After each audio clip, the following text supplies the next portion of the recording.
So our group decided to do field experiments. What is a field experiment? It's a study of a group of people in a natural state.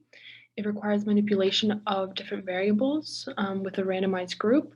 It tries to identify a causal relationship between the variables in the group that is being looked at. And it's used to change behavior, social policy, and theories as well. So when you are doing field experiments, you have the choice of deciding whether you're going to do qualitative or quantitative research.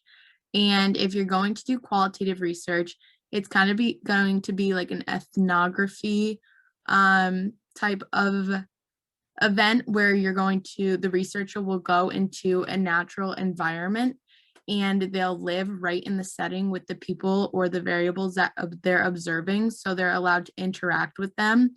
And that way they're collecting the data on a firsthand experience.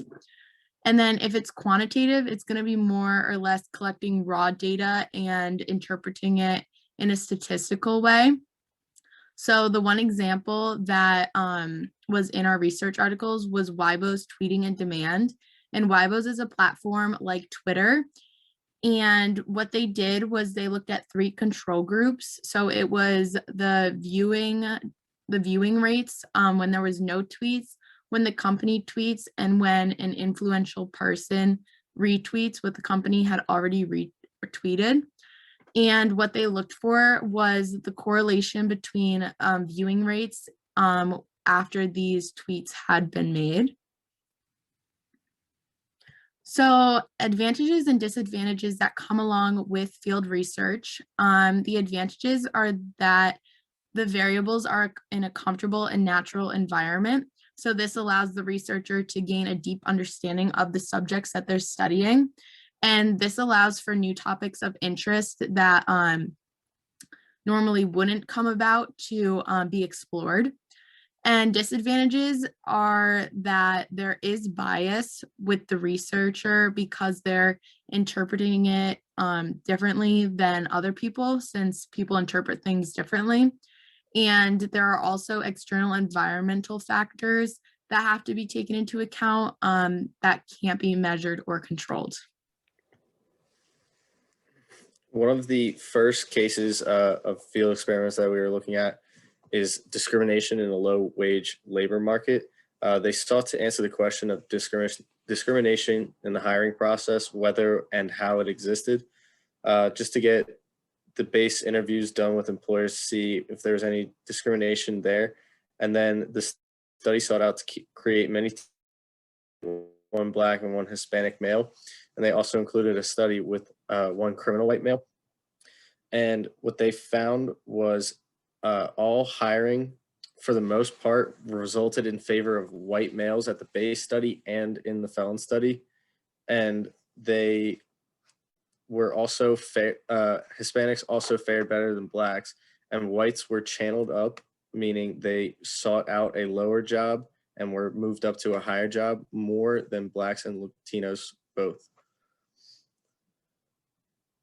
The second field experiment we saw was, what is advertising content worth? Essentially, they were looking to see whether or not advertising itself increased demand or if it was price.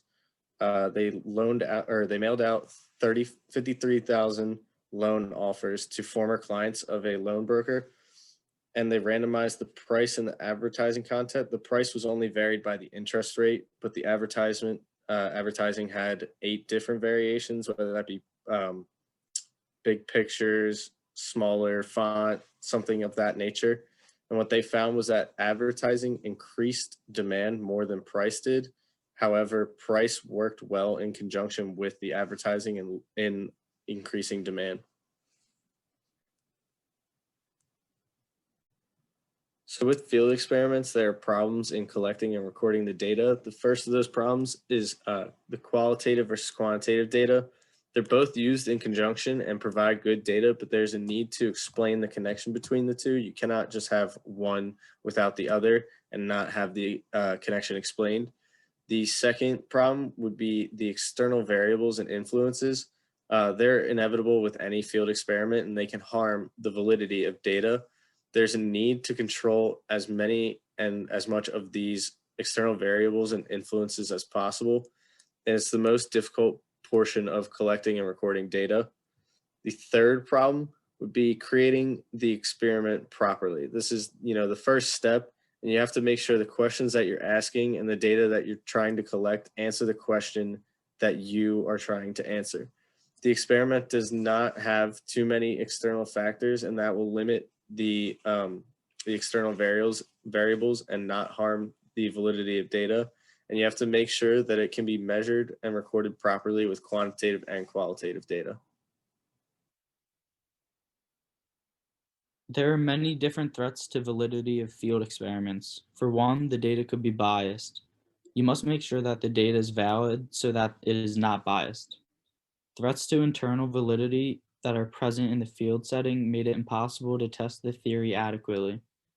Internal validity is present in almost all experiments, making it challenging to get completely accurate results. Conducting research in a field setting to increase the external validity of the findings may also increase threats to internal validity.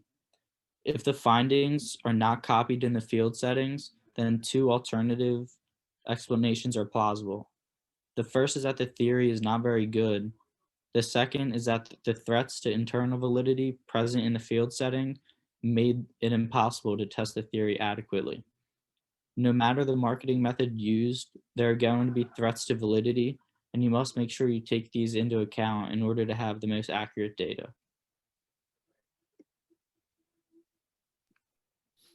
Okay, so there are 4 different types of ways that you can go and collect the data, and it depends on either if the data is quantitative or qualitative. You can use focus groups, interviews, observations, and ethnography.